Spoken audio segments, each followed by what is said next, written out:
Everything you learned about war is probably wrong. Not because the history books lied, because the history books described a version of warfare that no longer exists. The battles, the front lines, the armies massing on opposite sides of a field, the clear moment when one side wins and the other side loses. The treaty. The end. That version of war, the version that fills every military history section of every bookstore, was built around assumptions that the last 30 years quietly dismantled, and nobody updated the mental model most people carry. So, when modern conflicts don't look like what the history books described, they seem chaotic, unresolvable, impossible to understand. They're not. They just follow different rules. Here's what changed, and why understanding it transforms how you read every conflict happening right now. The history books were built around one foundational assumption: wars end. There is a beginning, a middle, a conclusion. One side achieves its objective or exhausts itself trying. A ceasefire gets signed, a treaty gets ratified, an occupation gets established. The war transitions into something else: occupation, reconstruction, uneasy peace. This assumption held for most of recorded history because it had to. Armies required physical presence in a territory to control it. When an army couldn't maintain that presence because it ran out of soldiers, supplies, political will, or all three, the war ended. Modern technology broke this. Specifically, it broke the relationship between physical presence and control. A network of proxies, irregular forces, and armed groups can sustain conflict in a territory indefinitely without the sponsoring power ever formally entering the war. A cyber attack can degrade an adversary's infrastructure without a single soldier crossing a border. Economic pressure can achieve strategic objectives that used to require military campaigns. The result is wars that don't start with a declaration and don't end with a treaty. They exist in a permanent gray zone, active enough to shape outcomes, restrained enough to avoid the threshold that triggers a formal military response. This is the first thing the history books got wrong. Wars don't end anymore. They transform.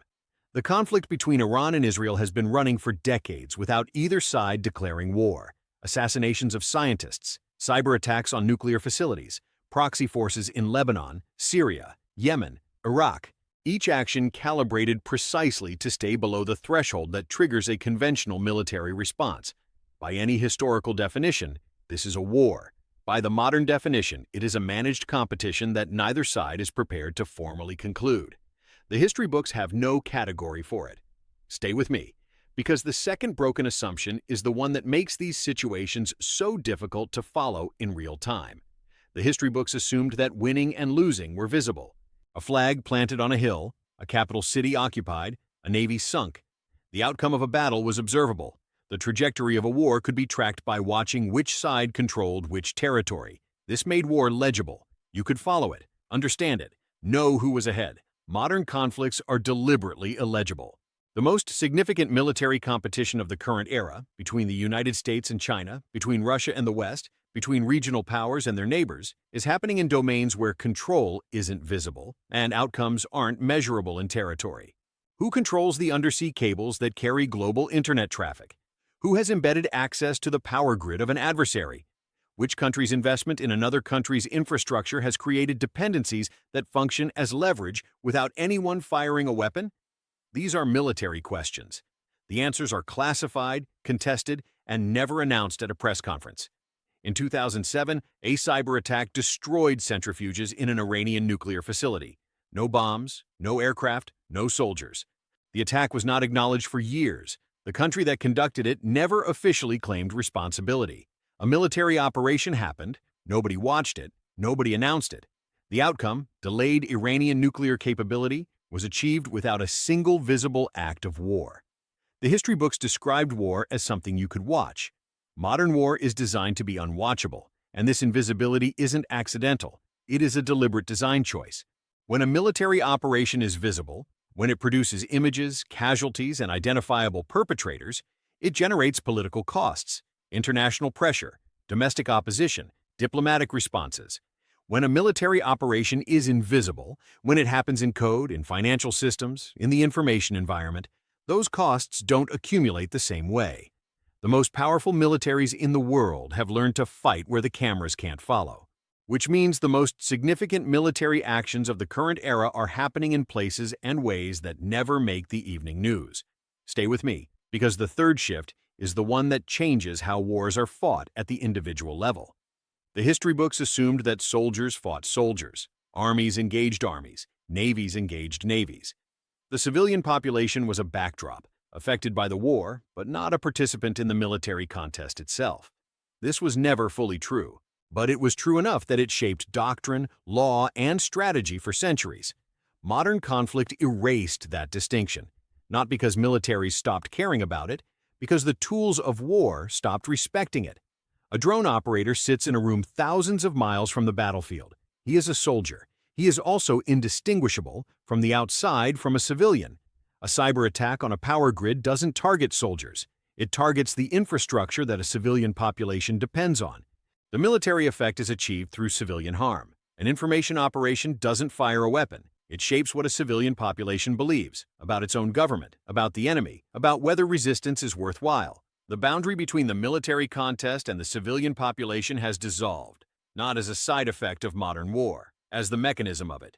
Shaping what civilians believe and what civilian infrastructure can sustain has become a primary military objective, not a byproduct of pursuing other objectives. Russia's information operations in the 2016 American election cycle weren't an attempt to change votes directly. They were an attempt to change what Americans believed about each other, to deepen divisions that would make coherent policy responses to Russian actions harder to sustain. A military objective, achieved entirely through civilian information channels, without a single weapon. Here's where these three shifts combine into something that explains why these situations feel unresolvable in a way that historical wars didn't. Wars that don't end, outcomes that aren't visible, battlefields that include the entire civilian information environment. These three things together create a type of conflict that the history books have no framework for. There is no treaty to sign because the war was never formally declared. There is no clear winner because control isn't measured in territory. There is no demobilization because the combatants were never uniformed soldiers operating under a chain of command. The conflict simply continues, at varying intensities, in varying domains, managed rather than resolved. This isn't a failure of diplomacy or a failure of military strategy. It is the stable end state of wars fought with modern tools under modern political constraints. Consider what this means for the conflicts you follow. The war in Gaza has been running in various forms for decades. The conflict in Kashmir has no resolution date. The competition over Taiwan has no scheduled conclusion. The tension in the South China Sea has no endpoint. These are not failures of the international system to resolve disputes. They are the predictable output of a world where modern tools make continuation cheaper than conclusion for at least one party in each case. Understanding this doesn't make these situations less tragic. It makes them legible. And here is why this matters for how you read the news.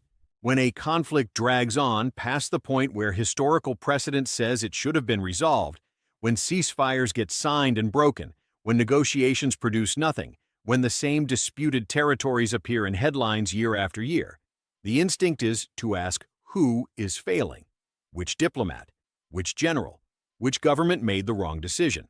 The better question is whether the conflict was ever structured in a way that allowed for resolution in the first place. Most aren't. They are sustained by a combination of factors that make continuation preferable to conclusion for at least one party, and often for both. The party that is losing on the battlefield continues because the political cost of formal surrender exceeds the cost of continued fighting. The party that is winning militarily continues because the political cost of imposing terms, the international pressure, the economic sanctions, the reputational damage exceeds the benefit of the victory. Both sides find the permanent gray zone more manageable than the alternative. So the conflict continues. This is not what the history books describe, because the history books were written about wars that had endpoints. Modern conflicts don't have endpoints. They have current states. Understanding that distinction is what separates an analysis of a war from a description of it. Description asks what happened. Analysis asks why the structure of the conflict makes this the predictable outcome, and what would have to change for a different outcome to become possible. The answer is almost never a better general or a smarter diplomat. It is almost always a change in the underlying incentives that make continuation preferable to conclusion. This is why sanctions matter, even when they don't stop the fighting immediately.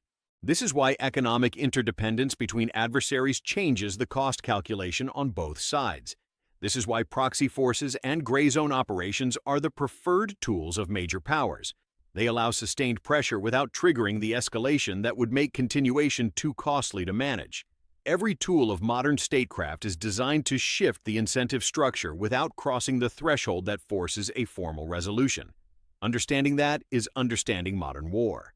When those incentives change, when the cost of continuing exceeds the cost of concluding for both parties simultaneously, wars end. Not because someone won, because the structure finally allowed for an ending. The next time you follow a conflict that seems stuck, that produces ceasefire after ceasefire with no resolution, that generates headlines year after year without a conclusion, the question isn't who is failing.